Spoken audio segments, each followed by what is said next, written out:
সুপ্রভাত, সবাই কেমন আছো বন্ধুরা? আমি তো ভীষণ ভালো আছি। তোমরাও নিশ্চয়ই ভালো আছো। গলাটা শুনে নিশ্চয়ই বুঝে গেছো আমি কে। আমি মহুয়া। আরও একটা ব্লগ নিয়ে চলে এসেছি তোমাদের সামনে। আজকে সকাল সকাল উঠেই আগে আমি গাছে জল দিয়ে নিয়েছি। ওরাও গরমে ভীষণ কষ্ট পাচ্ছে। মর্নিং স্কুল যেহেতু শুরু হয়ে গেছে, তাই গাছে জল দিয়ে নিচে চলে যাব। টিফিন বানাতে হবে তো। যে কুড়িটা দেখিয়েছিলাম, এই যে এবছর গরমে এই টগর ফুলটা এই প্রথম ফুটলো। থোকা টগর যেটাকে আমরা বলে থাকি।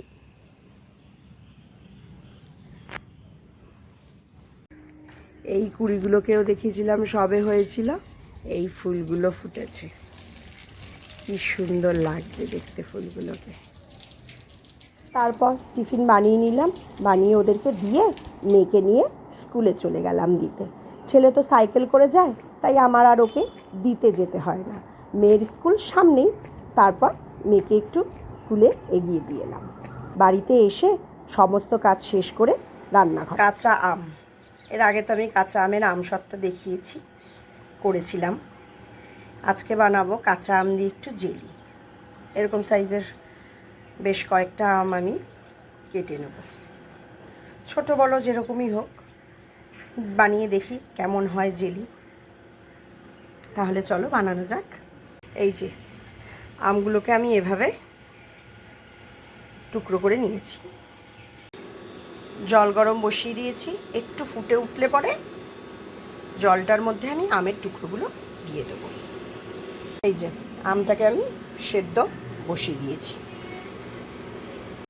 আমটা সেদ্ধ হতে কিছুক্ষণ সময় লাগবে, তাহলে এটা সেদ্ধ হতে থাকুক, আমি আমার কাজগুলো সেরে আসি। আজকে জানেন তো আবার আমাদের কাজের দিদি সে আসেনি, তার একটু শরীরটা খারাপ হয়েছে। তাহলে যাই, ঘরের কাজগুলো একটু সেরে নিই, এই আমটা ততক্ষণে খুব সুন্দরভাবে সেদ্ধ হয়ে যায়। আমটা অনেকটাই সেদ্ধ হয়ে এসেছে, আমার আমের স্টকটা লাগবে জেলি বানানোর জন্য। এই যে স্টকটা আমি ঢেলে নিয়েছি, এবার এটাকে দিয়ে আমি হলো গিয়ে জেলিটা বানাবো।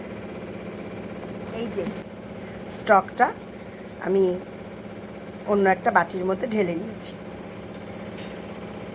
এটাকে দিয়েই আমি জেলিটা বানাবো। তাহলে চলো বাকি প্রসেসটা করা যাক। স্টকটা আমি বসিয়ে দিয়েছি, এবার এর মধ্যে আমি চিনি, একটু গুড়, এটা হলো অপশনাল, ম্যাঙ্গো এসেন্স, আর একটু সবুজ ফুড কালার আমি দিয়ে দেবো। এর মধ্যে আমি চিনি আর গুড়টা দিয়ে দিয়েছি। এবার এটা মেল্ট হয়ে যাবে, এটাকে ফোটাতে হবে কিছুক্ষণ। ফুটিয়ে যখন ঘন হয়ে আসবে, তারপর আমি একটু ফুড কালার আর এসেন্স দিয়ে দেবো। তাহলে এটা হতে থাকুক কিছুক্ষণ। নামানোর আগে সামান্য একটুখানি ভিনিগার আর এসেন্স দিয়ে আমি নামিয়ে দেবো। একটু ঠান্ডা হলে আমি জারের মধ্যে একবারে ঢেলে দেবো, যাতে জারের মধ্যেই জেলিটা সেট হয়ে যায়। তাহলে চলুন নামিয়ে ফেলি, এটা আমার কমপ্লিট হয়ে গেছে। আমি এবার এই জারটার মধ্যে ঢেলে নিচ্ছি, এখানেই তাহলে সেট হয়ে যাবে সুন্দর করে।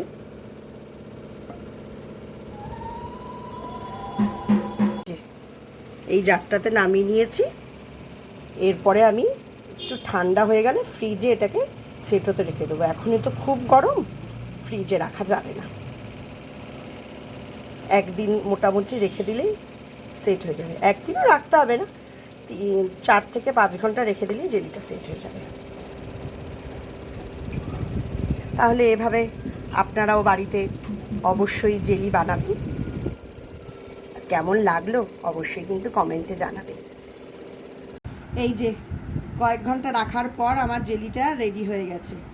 বাড়িতে তো পাউরুটি নেই, তাই জন্য আমি একটা বিস্কুটের ওপরেই দিয়ে দেখাচ্ছি।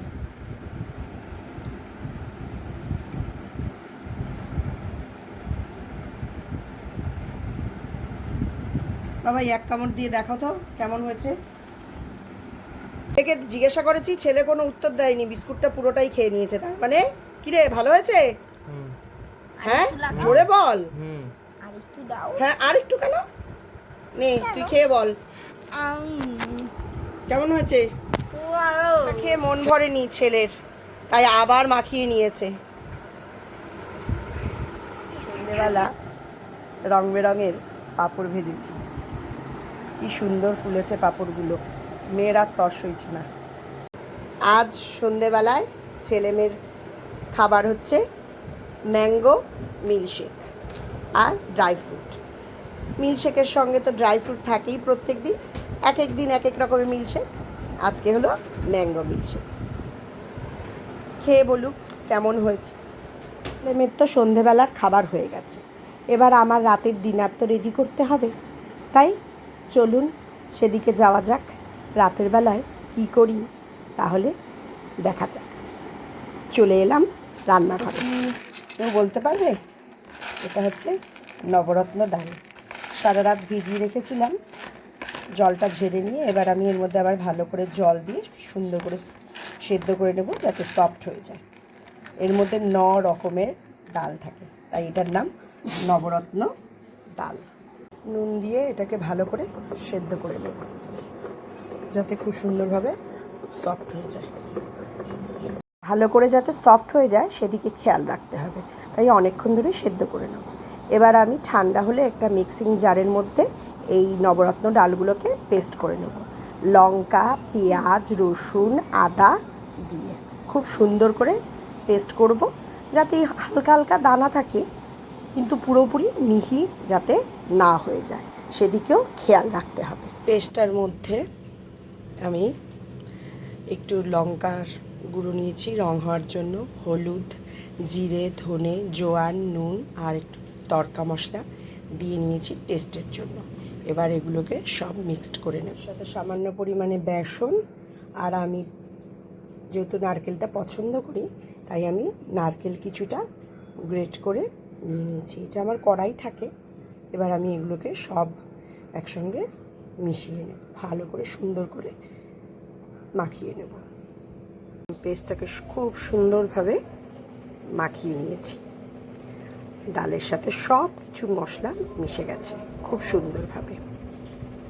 এবার আমি এই থালাটার মধ্যে বেশ অনেকটা বিস্কুটের গুঁড়ো করে নিয়েছি, 5-6টা বিস্কুট গুঁড়ো করে থালাটার মধ্যে ছড়িয়ে দিয়েছি খুব সুন্দরভাবে। এর মধ্যে কাবাবের আকারে ওই ডালটা রেখে, এবার এগুলোকে সমস্ত কাবাবের আকারে গড়ে নিয়েছি বিস্কুটের গুঁড়ো মাখিয়ে। এবার এগুলোকে আমি কিছুক্ষণ ফ্রিজে রেখে নেব, আধ ঘন্টা মতো, তারপর শ্যালো ফ্রাই করব। আধা ঘন্টা মতো এই কাবাবগুলো গড়ে ফ্রিজের মধ্যে রেখে দিয়েছিলাম। এবার এগুলোকে আমি শ্যালো ফ্রাই করে নেব। ফ্রাই প্যান বসিয়ে দিয়েছি, গরমও হয়ে গেছে। এবার খানিকটা তেল ব্রাশ করে নেব, তারপর আমি কাবাবগুলো এর মধ্যে শ্যালো ফ্রাই করে নেব। এই যে এই ব্রাশটা দিয়ে আমি একটু ব্রাশ করে নেব। যাদের কাছে ব্রাশ নেই অল্প একটু তেল দিয়ে ব্রাশ করে নিলেই হবে। ফ্রাই প্যানে খুব কম, ননস্টিকি প্যানে আর কি, খুব কম তেল টানে।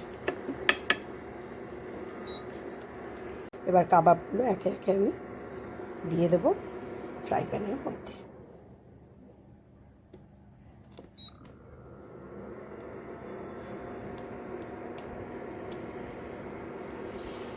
এটা কিন্তু খুব বেশি ফ্যাট নেই, এই কাবাবগুলোর মধ্যে খুব বেশি কিন্তু ফ্যাট নেই, কেননা এগুলো ডাল দিয়ে তৈরি। আর যা ফ্যাট আছে শুধুমাত্রই নারকেলটা, অনেকে নারকেলটা অ্যাভয়েডও করতে পারেন। আমার যেহেতু পার্সোনালি নারকেলটা পছন্দ তাই আমি নারকেল দিয়েছি। এটাকে ঢেকে দিয়েছি যাতে ওপরটাও একটু ভালোভাবে হয়ে যায় রান্না। ঢাকাটা সরিয়ে দিয়ে দেখব নিচটা বেশ ভাজা ভাজা হয়ে গেছে কিনা। ওটা দেখে তো মনে হচ্ছে বেশ হয়ে এসছে নিচটা। এবার আমি উল্টে দেব, উল্টে দিয়ে দেখব যে হয়েছে কিনা। এই যে এই পাশটা বেশ সুন্দর হয়ে গেছে। এবার উল্টে দিয়ে অপর দিকটাও এরকমভাবে ভালো করে শ্যালো ফ্রাই করে নেব। এই যে আমি সবগুলো উল্টে নিয়েছি, এবার উল্টে আমি আবার পাশটা এরকমভাবে ভেজে নেব।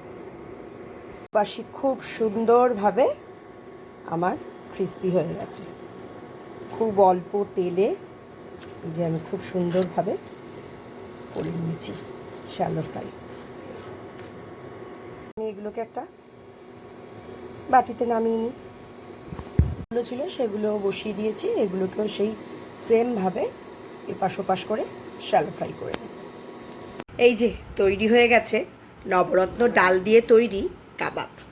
আমি সস আর কাসুন্দি দিয়ে সার্ভ করে দিয়েছি।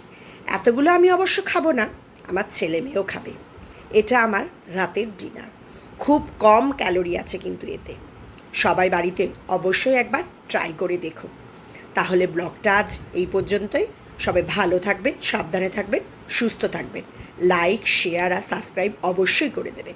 তাহলে আজ টাটা।